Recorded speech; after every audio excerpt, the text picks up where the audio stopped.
Hello again, everybody. It is the coach. You're tuned in to Madden 19 on EA Sports. Straight ahead, we've got what should be a good one between the New York Giants and the Minnesota Vikings. With that, we send you up to U.S. Bank Stadium in Minneapolis. Standing by our commentators, Brandon Godden and Charles Davis. And we find ourselves at the stadium that played host to Super Bowl 52, the wondrous U.S. Bank Stadium in Minneapolis. Nothing like the fanfare of introductions to an NFL game, and that was in evidence a moment ago. Fireworks, pyrotechnics, you name it. This crowd is ready as their guys get set to match up between the New York Giants and the Minnesota Vikings. Hi again, everyone. Brandon Gaudin alongside Charles Davis. And Charles, you look at this Vikings ball club. They were winners last time out, so they'll be looking, Charles, to make it 2 in a row. And what I enjoyed when I watched their game tape and their victory last week is they put it together in every phase. Good offense, good defense, and some key plays on special teams. Let's see if they can get that second win in a row. On the other side of the field for the visiting Giants, they coming off their very first loss of the year, suffered a week ago. Yeah, it will not be a perfect season, but I'm interested to see how they bounce back now that they know that chasing the 1972 Dolphins is out the window. This is taken about 7 yards deep. And no run back here. This will be a touchback, and it comes out to the 25-yard line. So here's the Viking offense making their way out. Orchestrating the offense, the former 3-time captain at Michigan State, quarterback Kirk Cousins. And it felt like in watching the game tape, he got everyone involved last week. He was a manager. He really was. That's a great way to put it because they ran the ball some. They threw it accurately. 1 touchdown pass, so he didn't, break the bank doing that, but he didn't throw any interceptions. That's the bottom line. That's why a defense loves a quarterback like that. Doesn't put them in bad situations. On 1st and 10, Cousins firing quickly here, and that's complete. And he's taken down, but able to slip across the 35. The drive starting with a first down, 11 yards on that pickup. So from the 36 now, 1st and 10. Cousins now to throw on 1st down. He'll find Thielen working the middle. And able to get this one across the 45 before he's brought down.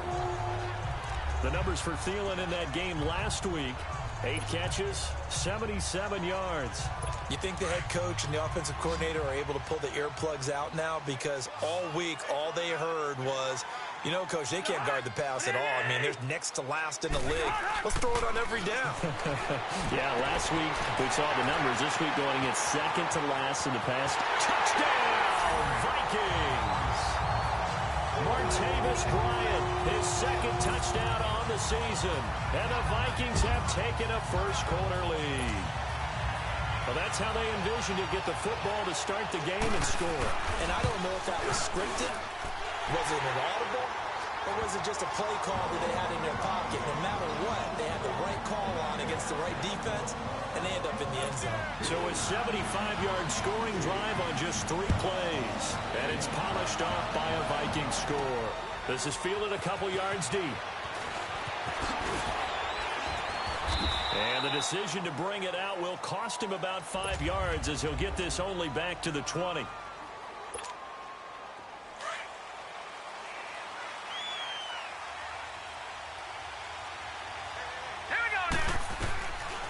They'll come out throwing here to start the drive.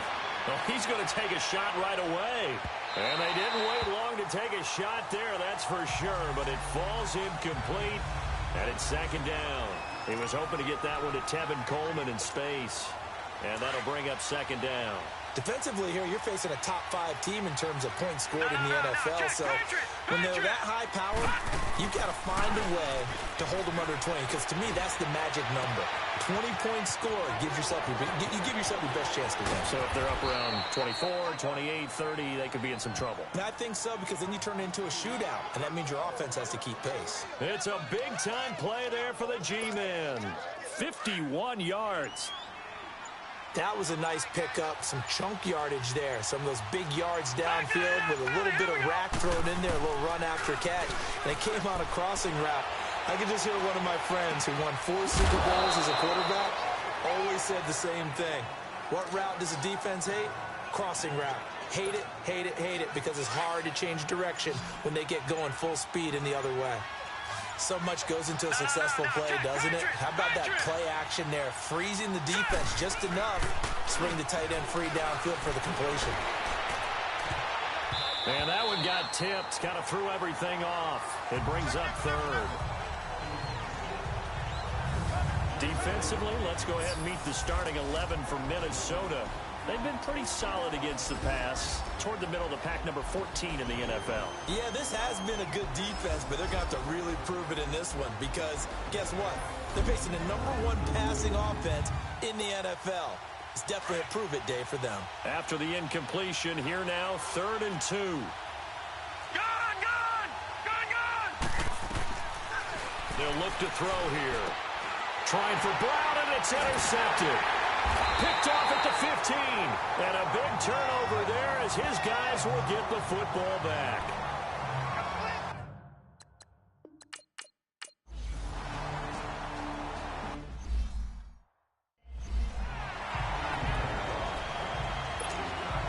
New York set to take the field. And it's only November, but the playoffs, we know how it works. They'll be here before you know it. If it ended today, they would be the #1 seed. And that's a great spot to be in, but I love the phrase, if it ended today. And I'll guarantee you, that's what they've discussed in their locker room, in their meeting rooms. Yeah, we know where we'd be if it ended today, but we also know it's not ending today. Right. So they've got to continue to play the type of ball that put them in the spot where they're #1 in their conference. From the 26, they'll line up on 2nd and 4. Now they'll throw here out of the gun. He's just going to dump this one off to his fullback out of the backfield.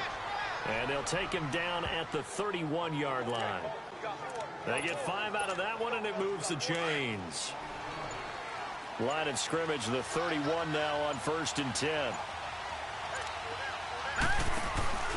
A first down carry for Barkley. And he went backwards. He'll be down at the 30. It's a loss of a yard there, and now 2nd down. Detroit! Detroit! Detroit! Detroit!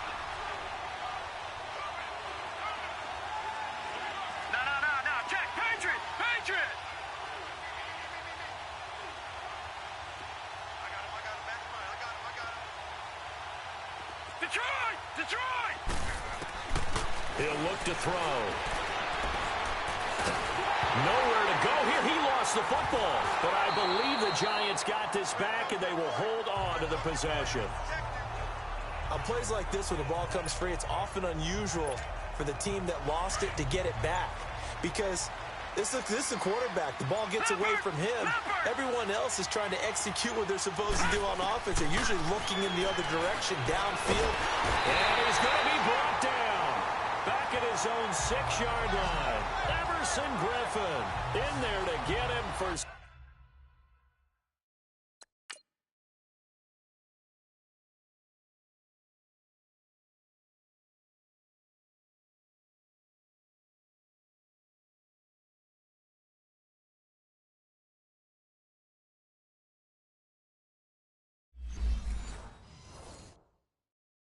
Sack number 9 now on the year.